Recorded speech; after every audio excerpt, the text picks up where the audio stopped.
O Barroso, ele já saiu em defesa do ministro do STF, Alexandre de Moraes. Vou deixar essa matéria com vocês aqui, citando a fonte para vocês. A matéria é do Poder 360. Sempre estou citando a fonte, né? Então a matéria é do Poder 360. Vou deixar a matéria para vocês, para que vocês comentem. Mas eu acredito que vai dar muita mídia, muito barulho isso, mas vai continuar na mesma. Alexandre de Moraes vai mostrar as provas lá, vai acontecer da forma que está acontecendo lá na Venezuela. Todo mundo caladinho, vão sentar em cima do barulho que está fazendo. Maduro vai ficar lá mais 6 anos e prorrogar isso até a sua morte, eu acredito. Queira eu que esteja errado. Eu posso estar errado, mas eu acredito que vai dar nisso aí. Eu vou deixar a matéria aqui para vocês, do Barroso já saindo em defesa do Alexandre de Moraes, e aí vocês tirem as próprias conclusões, tá bom? Vamos lá.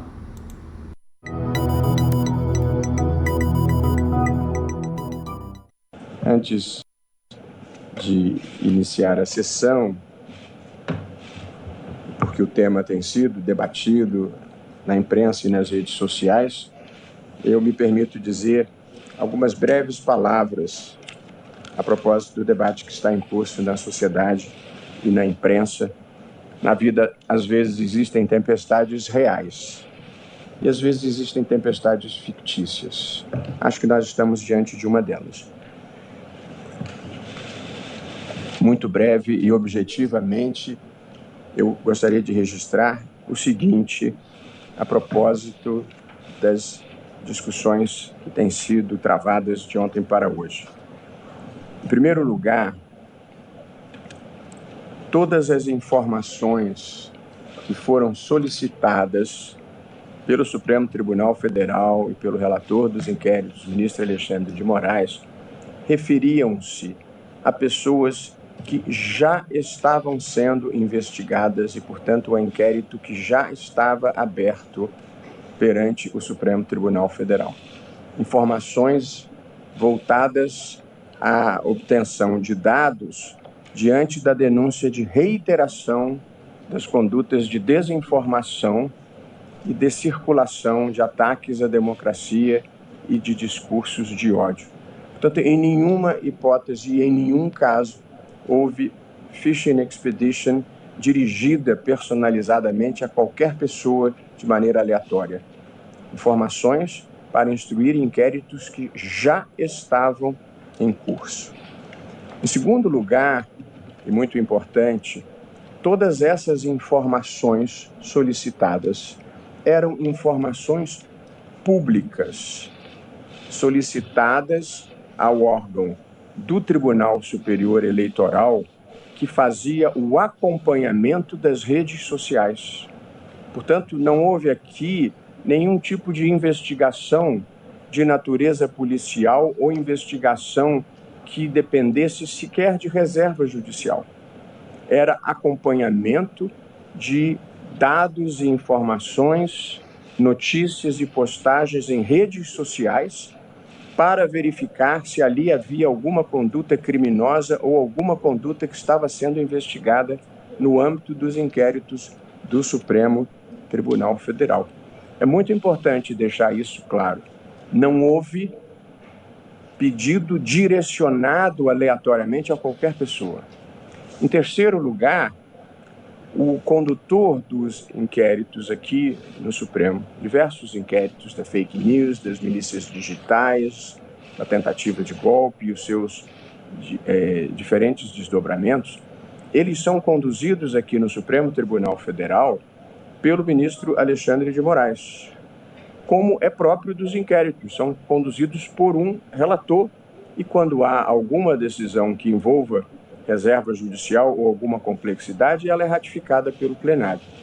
Por acaso, o condutor do inquérito era também o presidente do Tribunal Superior Eleitoral. Portanto, eram a mesma pessoa, condutor do inquérito e presidente do Tribunal Superior Eleitoral. De modo que a alegada informalidade é porque geralmente ninguém oficia para si próprio. E, portanto, como as informações eram do presidente do Tribunal Superior Eleitoral para o condutor do inquérito, elas não eram formalizadas no momento da solicitação. Por isso havia algumas solicitações informais. Mas quando as informações chegavam, elas eram imediatamente formalizadas, inseridas no âmbito dos processos e dada vista ao Ministério Público. Portanto, não houve nenhuma circulação de dados ou informações que não estivesse documentado adequadamente no processo.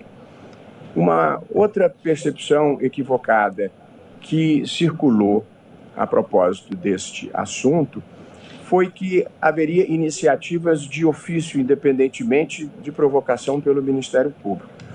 Muito importante observar, o Tribunal Superior Eleitoral, sobretudo em questões eleitorais, ele tem o que tecnicamente se chama poder de polícia, que significa poder de fiscalizar e poder de reprimir condutas impróprias, condutas irregulares.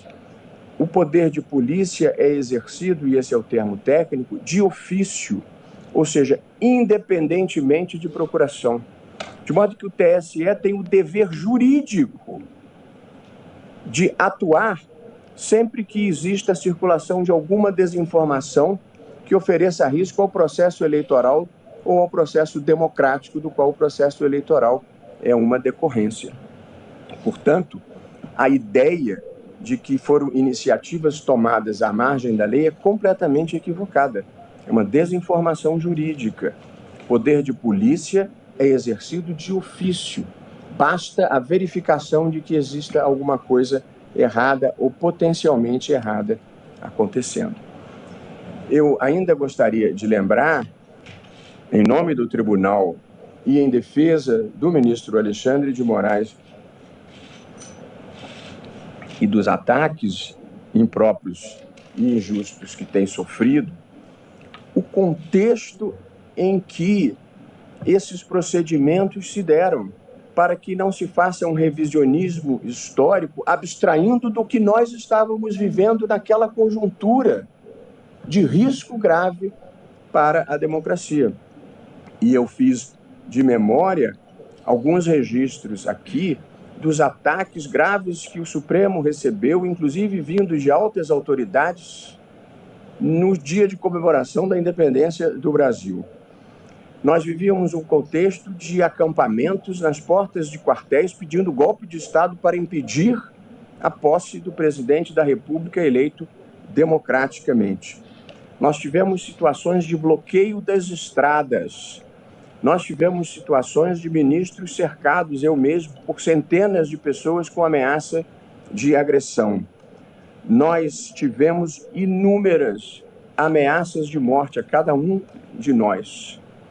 Todos nós passamos a andar com segurança. Ninguém aqui andava com segurança no Supremo. Ninguém.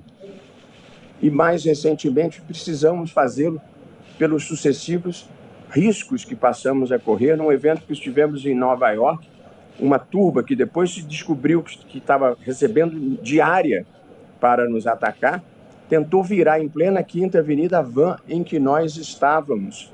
E basta imaginar o que teria acontecido se eles tivessem conseguido efetivamente esse intento.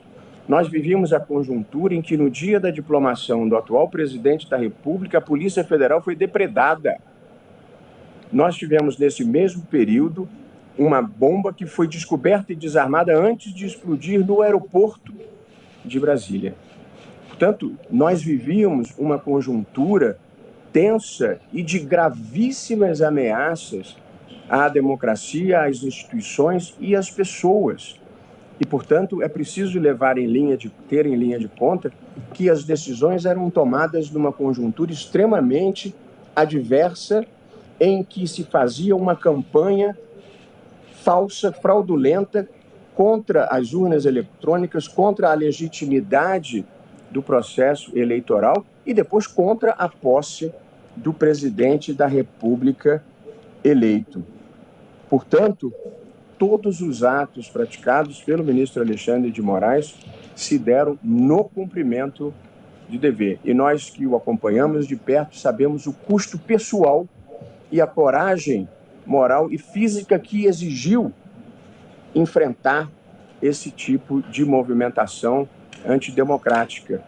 E o risco pessoal, quando nós aceitamos estar aqui, ainda é tolerável, mas pior é o risco para a família, para a esposa, para os filhos, as ameaças, de modo que ninguém imagina a tensão, o desconforto e o tipo de coragem que é preciso ter para se opor ao extremismo de uma maneira geral. Venha de onde vier, com a sua intolerância, com as suas ameaças, com a tentativa de intimidar. E, portanto, parte da reação que nós enfrentamos é porque não nos deixamos intimidar.